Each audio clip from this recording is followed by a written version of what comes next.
অল্প খরচে বাড়ি নির্মাণ। দর্শক, আজ যে কলম বাড়ি নির্মাণ কাজ আপনারা দেখছেন, বাড়িটার ভিতরে পাবেন 3টা মাস্টার বেডরুম, বাড়িটার ছাদ পাবেন 650 স্কোয়ার ফিট। বাড়িটা নির্মাণের জন্য জায়গার প্রয়োজন পড়বে 1.5 শতাংশ। তো কম বাজেটের ভিতর গ্রামের মধ্যে 2তলা ফাউন্ডেশন করে কিভাবে একতলা বাড়ি নির্মাণ করা হয় সেই প্রসেসটাই আজ এই ভিডিওতে আপনারা দেখবেন। তবে আজ যে বাড়ির টোটাল এতটুকু কাজ করা হয়েছে, সেই জন্য এই বাড়িটার টোটাল খরচ হয়েছে 4 লক্ষ টাকা। এবং এই বাড়িটার ছাদের নিচে পর্যন্ত টোটাল কাজটি কিভাবে করা হবে, ছাদের নিচে পর্যন্ত টোটাল কাজের জন্য কত টাকা খরচ যাবে এবং বাড়িটার ছাদ দেওয়া পর্যন্ত এবং মালামালের হিসাব সহ টোটাল বিষয়টি সুন্দরভাবে বুঝে নিতে পারবেন। দর্শক, গ্রামের ভিতরে কম বাজেটের মধ্যে যেভাবে আমরা নির্মাণ কাজগুলো করছি, আপনারা যদি সেম কাজটি ফলো করেন, টোটাল বিল্ডিংয়ের কাজটি হবে মজবুত, খরচ কম হবে, টোটাল বিল্ডিংয়ের কোয়ালিটিও হবে অন্যরকম। তো এই বিল্ডিংয়ের আমরা 2 রকম ইট দিয়ে গাঁথুনির কাজগুলো করছি।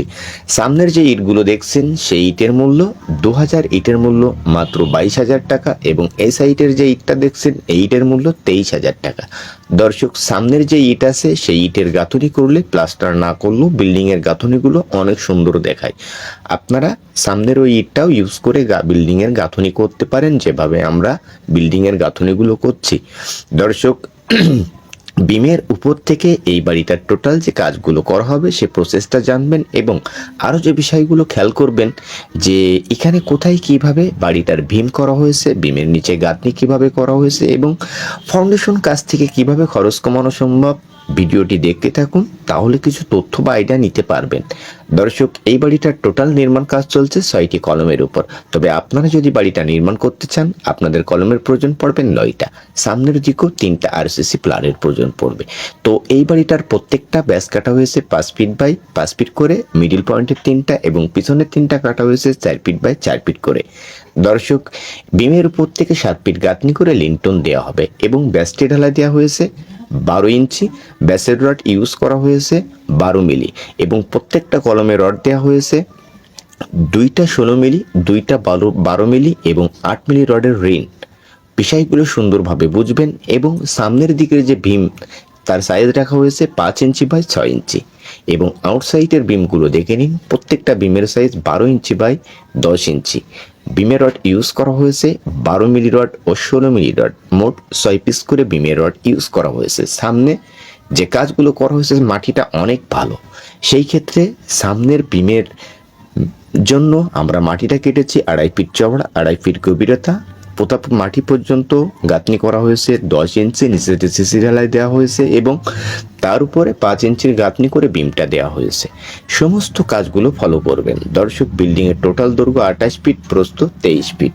সামনের দিকের লম্বা যেমন 28 ফিট, পিছনের লম্বাও 28 ফিট এবং সাইডের গুলো আছে 23 ফিট। সুন্দরভাবে বুঝতে পেরেছেন। মেন গেটের সাইজ 8 ফিট। মেন গেট দিয়ে ঢুকেই বাড়িটার পিছন সাইডে পাবেন 2টা বেডরুম, সামনের দিকে পাবেন 1টি বেডরুম এবং বাম সাইডের দিকে পাবেন 1টি কিচেন ও 1টি টয়লেট। একটি রুমকে 1টি টয়লেট ও 1টি কিচেন করা হবে। এখন যে বিষয়গুলো বুঝবেন কিভাবে খরচ কমানো সম্ভব কলম বাড়ির। ছাদ দেওয়ার আগে বিল্ডিংয়ের গাঁথনিগুলো করলে মিস্ত্রি ভাইয়েরা অতি দ্রুত গাঁথনির কাজগুলো করতে পারে। সেই জায়গাতে গাঁথনির জন্য বিল্ডিংয়ের মিস্ত্রি খরচ কম আসে এবং 7 ফিট গাঁথনি করে লিন্টন দিলে আপনার বিল্ডিংয়ের যে ওয়ালগুলো সেটা কিন্তু অতিরিক্ত মজবুত পাবেন, কেননা কলম বাড়ির ওয়ালগুলো অনেক দুর্বল থাকে লিন্টন না দেওয়া হয় সেই কারণে। এবং এখানে ভিতরে যে বিমগুলো আছে সেখানে ভিতরের বিমের নিচে কোনো জায়গাতে গাঁথনি দেওয়া হয় নাই, সেই ক্ষেত্রে বিমের রড ইউজ করা হয়েছে 6 পিস করে। বিষয়গুলো সুন্দরভাবে বুঝবেন এবং সেম কাজটি ফলো করে আপনার বাড়ির নির্মাণ কাজগুলো করবেন।